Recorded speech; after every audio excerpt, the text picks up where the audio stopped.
Assalamualaikum warahmatullahi wabarakatuh. Perkenalkan, nama saya Rani Citra Lestari dengan NIM 210164040, Prodi Pendidikan Bahasa Indonesia, Universitas Negeri Padang.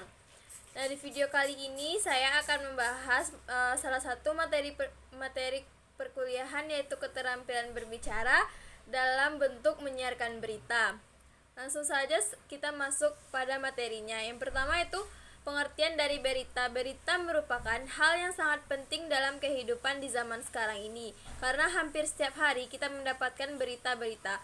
Pada era globalisasi, berita dari berbagai pelosok dapat dengan mudah diketahui. Berita tersebut dapat dilihat dalam berbagai media, mulai dari surat kabar, radio, televisi, sampai internet. Kegiatan membaca berita sudah menjadi hal yang lazim dalam kehidupan sebagian masyarakat. Tetapi dalam era yang serba cepat sekarang, ketika tanpa kita kehendaki tuntunan kehidupan meningkat, membaca tak lagi hanya sebagai pembawa kenikmatan, tetapi sebagai alat pencapai percepatan itu sendiri. Pembaca harus memiliki keterampilan membaca berita dan mengumpulkan data dengan cepat sekaligus benar. Selanjutnya itu ada bahasa penyiar. Penyiar merupakan seorang petugas yang bertugas menyiarkan suaranya melalui media radio dengan berbagai pembahasan di dalamnya, seperti memperkenalkan berbagai hal seperti wawancara, musik, berita terkini, olahraga, dan lain-lainnya. Penyiar menggunakan bahasa yang sederhana, kalimat-kalimat yang ringkas, susunan kalimat yang logis. Bahasa yang digunakan oleh seorang penyiar itu tergantung pada sifat acara yang diasuhnya. Tindak tutur pada ragam informal, biasanya penggunaan bahasa lebih santai, akrab, dan ada campuran dengan bahasa daerah yang lebih dominan dalam berkomunikasi. Dan penggunaan bahasa saat interaksi itu tidak terlalu menuntut kesantunan bahasa yang berlebihan.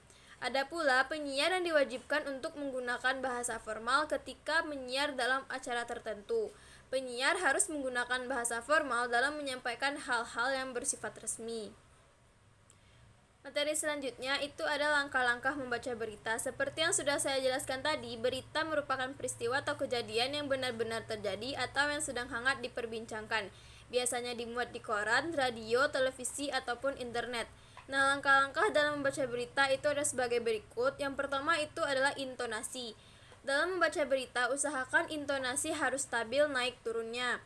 Diaturnya nada suara disesuaikan dengan berita yang dibaca supaya pendengar tidak bosan. Yang kedua, artikulasi atau pengucapan. Dalam artikulasi, pengucapan harus jelas huruf dan kalimatnya. Artikulasi harus berpedoman pada EYD atau ejaan yang disempurnakan. Yang ketiga itu ada volume. Dalam membaca berita, volume suara harus jelas dan mantap. Dalam membaca berita, volume suara harus menyesuaikan dengan tempat, karena setiap tempat yang digunakan untuk membaca berita memberikan kesan yang berbeda-beda. Jika berada dalam ruangan yang terbuka, usahakan untuk membaca berita dengan suara yang keras. Sebaliknya, jika berada dalam ruangan kecil dan tertutup, kita tidak perlu membaca berita dengan suara yang terlalu keras. Selain itu, kita juga harus menyesuaikan dengan pengeras suara yang digunakan jika seandainya menggunakan pengeras suara. Yang selanjutnya itu ada tekanan kata-kata. Tekanan suara harus jelas dan mantap. Bila menggunakan kata-kata bahasa Indonesia, jangan menggunakan penekanan kata-kata untuk bahasa asing, seperti bahasa Belanda, Inggris, Arab, dan lainnya. Yang kelima itu ada kecepatan. Untuk membaca berita yang baik, faktor yang tak kalah penting adalah kecepatan kita dalam membaca berita. Kita harus bisa mengatur kecepatannya. Membaca tidak perlu terlalu cepat atau terlalu lambat seperti orang mengeja.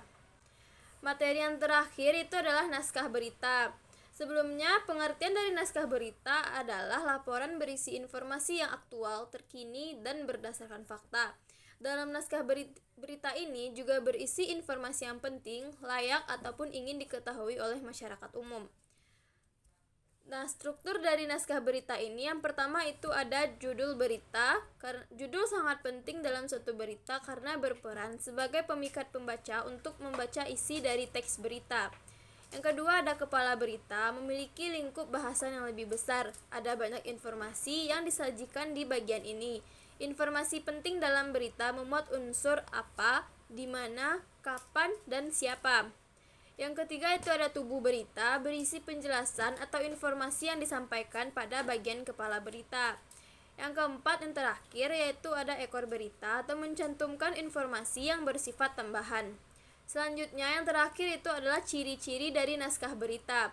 Yang pertama, bersifat objektif dan faktual. Yang kedua, menyajikan peristiwa yang sedang terjadi tetapi bukan sesuatu yang umum terjadi. Yang ketiga, aktual, masih segar atau baru terjadi. Yang keempat, data yang diberikan menarik dan dapat memikat pembaca. Yang kelima, bahasa yang disajikan sesuai dengan berita asli. Yang keenam, data yang diberikan lengkap. Yang ketujuh, waktu dan tempat pembawaan jelas. Yang kedelapan, bahasa yang digunakan mudah dipahami oleh pembaca. Yang kesembilan, alur peristiwa berurutan. Yang kesepuluh, kalimat yang digunakan singkat, padat, dan jelas. Yang kesebelas, sumber berita itu valid. Yang ke-12, judul berita bisa mewakili isi berita. Dan yang terakhir, memuat unsur 5W plus 1H. Baiklah, itulah materi dari keterampilan berbicara dalam bentuk menyiarkan berita yang dapat saya sampaikan. Semoga penjelasan yang saya sampaikan tadi dapat bermanfaat bagi kita semua. Jika ada kurangnya, saya mohon maaf. Saya akhiri. Assalamualaikum warahmatullahi wabarakatuh.